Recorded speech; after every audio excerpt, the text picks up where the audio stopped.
Assalamualaikum students, hope you are fine. As you know, last time we have started our lesson number 7, that is Princess of Origin, and we read this chapter till the page number 35. And now let's start with the page number 36. Let's start reading. Aubreygen, who was proud of her beauty, was delighted to receive such a message from the queen and she went to the palace. Aubergine जिसे अपनी खूबसूरती पे बहुत गरूर था, वो बहुत खुश हुई मैसेज सुन के कि क्वीन उससे मिलना चाहती है, तो वो उससे मिलने महल चली गई। The queen pretend to be pleased by her beauty and said you are as beautiful as a princess and deserve to live in a palace. Stay with me and we will be like sister. मलका ने उससे दिखावा किया कि जैसे वो उसकी खूबसूरती देख के बहुत खुश है और उससे कहा कि तुम इतनी खूबसूरत हो कि तुम महल में रहना डिजर्व करती हो, तो तुम मेरे साथ यहाँ महल में ही रुक जाओ और हम दोनों बहनों की तरह रहेंगे। This idea please Aubergine and she gladly agree to remain in the palace. और ये सुन के ऑब्रिजिन को बहुत ज़्यादा खुशी हुई और उसने बहुत खुशी से इस बात पे ये बात मान ली और महल में रहने के लिए हामी भर दी। The queen exchanged robes with her and they drank from the same cup as the customs then was between great friends. तो क्वीन ने उससे अपने कपड़े एक्सचेंज किए और उससे सेम ही कप में चाय पी, जैसे कि उनका एक रिवाज था, जैसे वो एक अच्छे दोस्तों के दरमियान में करते हैं। The queen know she must be careful how she use her magic power. Queen जानती थी कि उसने बहुत एहतियात से अपनी जादुई पावर यूज़ करनी है। For she was that Aubergine was not an ordinary human being but a fairy. लेकिन वो ये नहीं जानती थी कि ऑब्रिजिन एक आम इंसान नहीं है बल्कि वो एक परी है।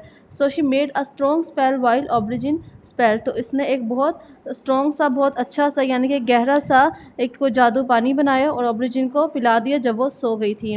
Beautiful Aubergine tell me true. खूबसूरत ऑब्रिजिन मुझे सच बताओ। In what thing does your life lie, she sang. कि ज़िंदगी में कौन सा झूठ तुमने आज तक बोला है। शी सैंग, उसने कहा। And the sleeping girl is answer, तो वो सोई हुई लड़की ने जवाब दिया। In the life of your eldest son, आपके बड़े बेटे की ज़िंदगी में, kill him and I shall die, उसे मार दो और मैं मर जाऊंगी। अर्ली द नेक्स्ट मॉर्निंग, अगली ही सुबह के दिन, the queen went to where her eldest son lay asleep and killed him with their own hands. तो अगली सुबह क्वीन जो मलका है वो अपने बड़े बेटे के पास गई जहां वो सो रहा था और उसको मार दिया अपने हाथों से। Then she called the slave girl and told her to waken the princess. और फिर उसने उस लड़की को बुलाया, अपनी नौकरानी को, और कहा कि वो जाके प्रिंसेस को उठा दे। The queen hope she would find that the princess was killed. तो क्वीन चाहती थी कि वो उससे ये पता चले कि वो प्रिंसेस को मार चुकी है। But the slave girl return to say that the princess was alive and well. लेकिन जब वो लड़की वापस आई तो उसने बताया कि प्रिंसेस अभी ज़िंदा हैं और वो बिल्कुल ठीक हैं। The queen was very angry.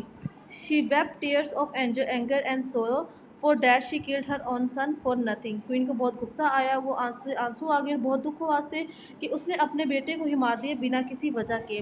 My spell were not strong enough, she cried. मेरा जादुई पानी इतना स्ट्रॉन्ग नहीं है, वो चिल्लाई। Thought tonight I will make stronger once and destroy the prince. और आज रात मैं इससे भी अच्छा बनाऊंगी और प्रिंसेस को ख़त्म कर दूंगी। So the next night she made stronger spell and again asked the princess as she slept. तो अगली रात उसने फिर से एक स्ट्रॉन्गर स्पेल बनाया और प्रिंसेस के सोने के बाद उससे पूछा, beautiful Aubergine tell me true, in what thing does your life lie. तो उसने कहा कि ब्यूटी खूबसूरत ऑब्रिजिन मुझे सच बताओ कि तुम्हारी ज़िंदगी किस चीज़ में है। And the sleeping girl answer, in the life of your second son, kill him and I shall die. कि आपके दूसरे बेटे की ज़िंदगी में उसे मारो और मैं मर जाऊंगी। Then the big queen killed her second son with her own hand, but alas, in the morning the princess was still alive and well. तो उस मकारी मलका ने अपने दूसरे बेटे को भी अपने हाथों से मार दिया, लेकिन अगली सुबह में वो प्रिंसेस दोबारा से अलाइव जिंदा थी और बिल्कुल ठीक थी। The big queen cried with anger for now she had killed for to her son for nothing. और वो मकारी मलका बहुत ज़्यादा रोई और बहुत ज़्यादा गुस्से में हुई कि उसने अपने दोनों बेटों को मार दिया बिना किसी वजह के। But in spite of her sorrow she was still determined to destroy the beautiful Aubergine. लेकिन उसे इतने दुख के बावजूद वो अभी भी खूबसूरत ऑब्रिजिन को मारने की तैयारी में थी। So the next time she made stronger spell. तो अगली सुबह उसने उससे भी स्ट्रॉन्ग स्पेल बनाया। This time she was told that if she killed her sir the princess too will die. तो इस टाइम उसने कहा कि अगर वो अपने तीसरे बेटे को मार देगी तो प्रिंसेस मर जाएगी। But in the morning the princess was found alive and well. लेकिन अगली सुबह प्रिंसेस बिल्कुल जिंदा थी और ठीक थी। And so it went on until I thought all seven of the king's son had been killed. Origin still lived. और ऐसे ही चलता रहा और क्वीन ने अपने सारे बेटों को मार दिया और ऑब्रिजिन अभी भी जिंदा थी। The big queen was nearly mad with anger and so और वो मकारी मलका अभी भी बहुत गुस्से में थी और बहुत गम में थी. She decided to make her strongest spell, which till now she had never used, and at last the princess answered the queen's question truly. तो उसने सोचा कि वो इस दफ़ा सबसे ज़्यादा स्ट्रॉन्गर स्पेल बनाएगी जो आज तक उसने कभी भी नहीं बनाया, तो इसलिए प्रिंसेस उसे हर एक काम से सक्सेस देगी. In a far away river lives a red and green fish. और दूर में एक नदी में रेड और ग्रीन कलर की मछली रहती थी. Inside this fish is bumbly. और उस फिश के अंदर एक मक्खी थी. Inside the bumbly is a tiny box. और उस मक्खी के नीचे अंदर एक छोटा सा डब्बा था. And inside the box is a wonderful necklace. और उस बॉक्स के अंदर एक खूबसूरत सा हार था. Put it on and I shall die. उसे पहन लो और मैं मर जाऊंगी. The queen was delighted. क्वीन बहुत खुश हुई. She knew that the spell had work and that the princess had told the truth at last. Now she needed only to find the red and green fish. Queen बहुत खुश हुई कि at least कि आखिरकार प्रिंसेस ने उसे सच बता दिया और अब उसे सिर्फ रेड और ग्रीन फिश ढूंढनी है और प्रिंसेस मर जाएगी. Now let's move to the next page. When the queen came to see her, she began to cry. जब बादशाह से मिलने आया तो उसने रोना शुरू कर दिया. She cried and cried until he asked what troubled her. वो रोती रही जब तक बादशाह ने उससे पूछा नहीं कि उसे क्या मुश्किल है. I must find the wonderful necklace, she cried. मुझे वो खूबसूरत सा नेकलेस चाहिए. उसने रोते हुए कहा. What necklace do you mean? Where can it I be found? Asked the king. कि तुम किस नेकलेस की बात कर रही हो और वो कहाँ मिलेगा? बादशाह ने उससे पूछा. The queen told him what the sleeping princess Aubergine had said. तो मलका ने बताया कि उस सोने वाली प्रिंसेस ने उसे क्या बताया. The king had been made very sad by the death of his seven son. King को अपने सातों बेटों की मौत का बहुत दुख हुआ.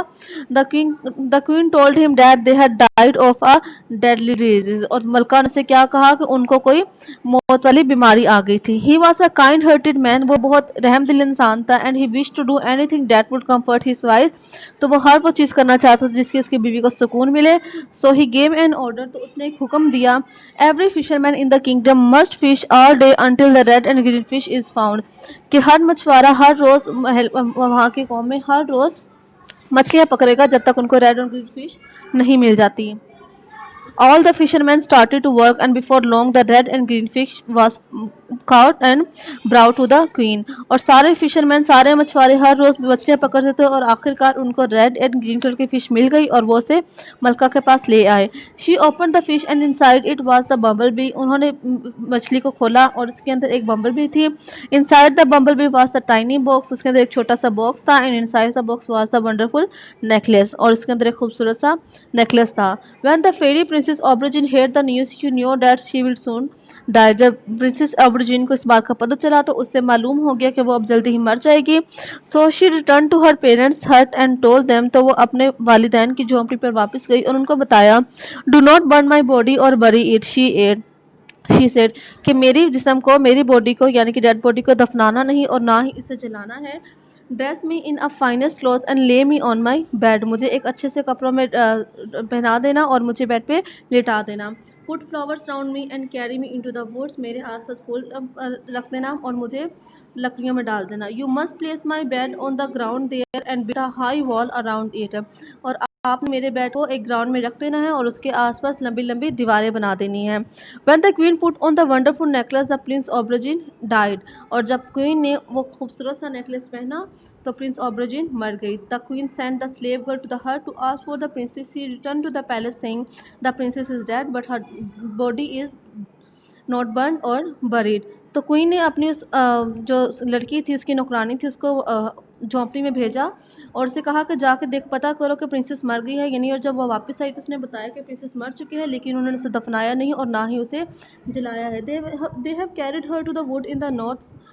She lies here covered with flowers and looking as beautiful as the moon. This news left the queen feeling uneasy. उन्होंने उसे नॉर्थ की लकड़ियों में छुपा दिया है और वो वहाँ पर लेटी हुई है. उसके आसपास फ्लावर्स हैं और वो इतनी खूबसूरत लग रही है जैसे कोई चांद. और ये न्यूज़ सुनकर क्वीन को बहुत बुरा फील हुआ और वो बेसुकून हो गई. Now let's move to the next page. We will do this reading in our next lecture. So all you have to do is just read this chapter. तब तक thank you, take care and Allah Hafiz.